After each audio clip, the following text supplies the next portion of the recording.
Hey, everybody, I'm your host, Brendan, and this is Mason. Mason, what do you have for this episode today?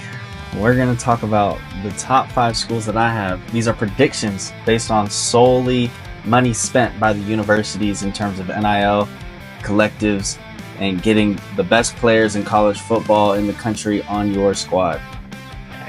Excellent news for those high school kids, which ones they want to target. What would you say would be number 5 on your list that you're projecting? Number 5, actually, I have Georgia. I know that, they're kind of ranked number 1 and they're a powerhouse university right now, but I have Georgia because they only have one collective for the university, which could limit their ability to fund their roster. When you say collective, this is separate from scholarships. Can you just dive a little bit into collective, what the collective is for those people who don't give to college sports? Yeah, so the collective is basically a company that is created to help generate revenue for that university, particularly for the athletic departments of those universities. Some are directly related to just the football program, while others are related to the entire athletic department and programs of that university. Just depends what university you're going to. Some are, again, directly related to the football team, and some help fund the entire athletic program. So you have the University of Georgia, currently a high-ranking football program. You have that number 5. Do you have a dollar amount that you're predicting for this collective? I don't have a dollar amount. I pretty much all the 5 schools are in the 20 million range. So, and that is for the year. So everyone's pretty much around the same ballpark when it comes to how much money they'll be spending, but they also don't have any obligation to give out publicly the actual amount total that they have between their collectives. So these are just public numbers, and that's what we're going to be going off for these predictions. Very good. University of Georgia coming in at number 5. Who is your number 4 university? Number 4, I got a school out of the Big Ten, Michigan. They actually lead in the amount of money that they use for additional scholarships. And they have 3 collectives. So with them having 3 collectives, they are pretty much, making themselves competitive. We do know how good of a team Michigan was last year, but again, we're just going off of predictions based on money spending. And because they don't have to report this, the future, this is only going to rise. Is that a fair statement? Yeah, like, for example, as we know, SMU just got $190 million fund for their football team. Oregon came out with an unlimited amount from their Nike sponsor. So obviously there's some things that we're not, we don't know. We don't know exactly how big these teams' pockets are, but based off the public numbers provided by the NCAA, like, these are the schools that are typically spending the most on NIL funds. These are astronomical numbers for a college sports fan who still looks at everything as an authentic. You're going for the tradition. So those days may be numbered, if you will. But so far you have Georgia, which is in the 20s of millions, one collective. Come on, Georgia, you can do better. Michigan has 3 collectives. You're also in the 20s. All of these are in the 20s of million. Who is number 3?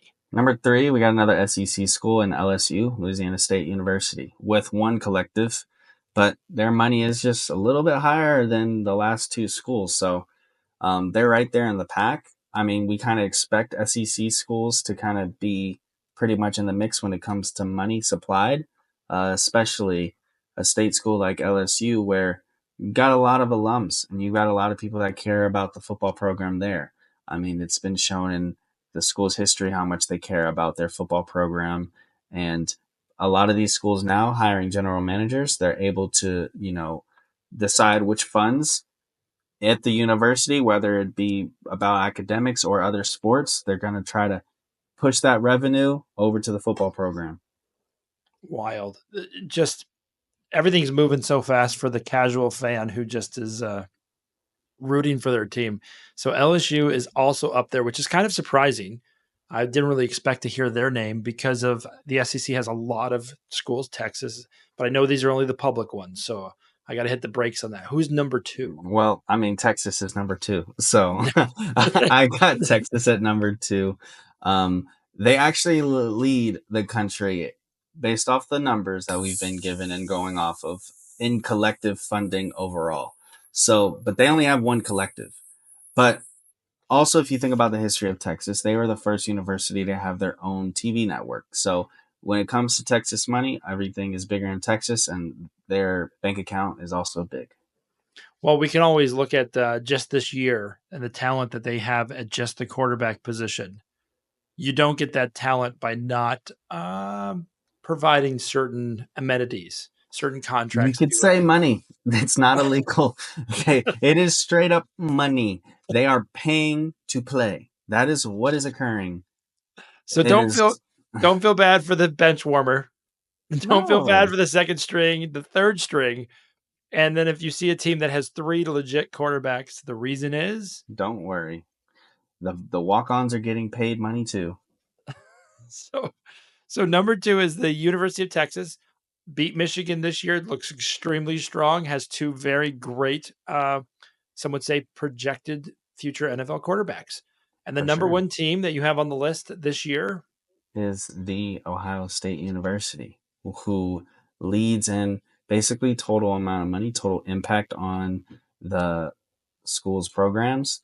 And, you know, big bank takes little bank every time. So I'm going to go with OSU for number one.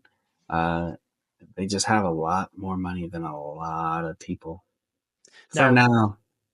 before everyone loses their mind in the comments about schools that should be on this list because they're spending lots more money than what we listed, can you explain which schools are going to remain private in this endeavor?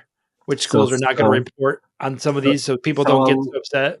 yeah, a lot of first off, a lot of state legislation has been passed to where you don't even have to technically share any number. I know the state of Texas is protecting the universities, and they don't even have to share the state of number. So schools like Texas A&M, Baylor, even Texas, even though we have a public number from Texas, we don't know how much that really is, right? We just found out SMU, who is not really at the top of this list based on public numbers, but they just came out and stated that they have 190 million just for the football program. Oregon, they have so much money for their football program. They've publicly stated that. No one knows what that number is, but they've publicly stated that. Schools like Washington, they don't need to say anything to anyone about how much money they're providing. USC, same story. So there's a lot of powerhouse universities and football programs that don't have to actually give out the number that they're giving to the public. If I had a whole list of schools where, I went off of what I knew as an agent, then it would be a very different list. So you're privy to some of these conversations, and you mentioned the GM. So, as an agent who gets to go help these players go to university, what's that experience for you like?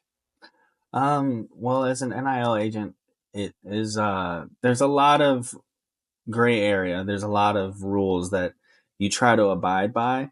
Um, I guess it's different for different universities and different states. You deal with the compliance office. You just try not to break any rules. That's the number one thing because you don't want your player to miss out on any eligibility. But you're able to find out how much a player's worth is really when you get to talk to some of these universities and you get to see the plan that they're laying out to market some of their players that they're trying to get into their programs. So it's many different ways to solve the math problem, but nonetheless, you can solve it. Well, there you have it, folks. We have Georgia, we have Michigan, LSU, Texas, and Ohio State are the ones you listed, but we also listed several others. If you want to find out more about your university, feel free to send a comment. Don't forget to subscribe. Don't forget to like Campus to Contract. This is the content that you're here for. How much money is being put on that college field to win you a national championship? Thank you, Mason, for the list, and we will see you next time, everybody.